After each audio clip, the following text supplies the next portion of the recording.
एकीकडे सीएम म्हणजे common man, DCM म्हणजे डेडिकेटेड कॉमन मॅन अशा वल्गना करणारं सरकार नेमका सामान्य लोकांच्याच तोंडचा घास कसा हिरावतोय ह्याचा पुन्हा एकदा धक्कादायक खुलासा समोर येत आहे।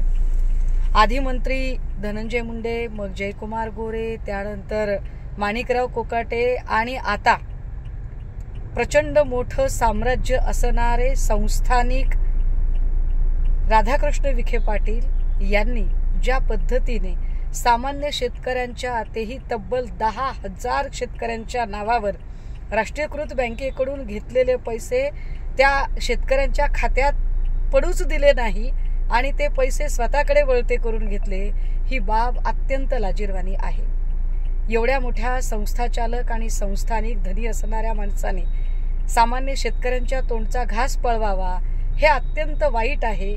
महायुती सरकारसाठी ही शर्मेनं मान खाली घालणारी बाब आहे।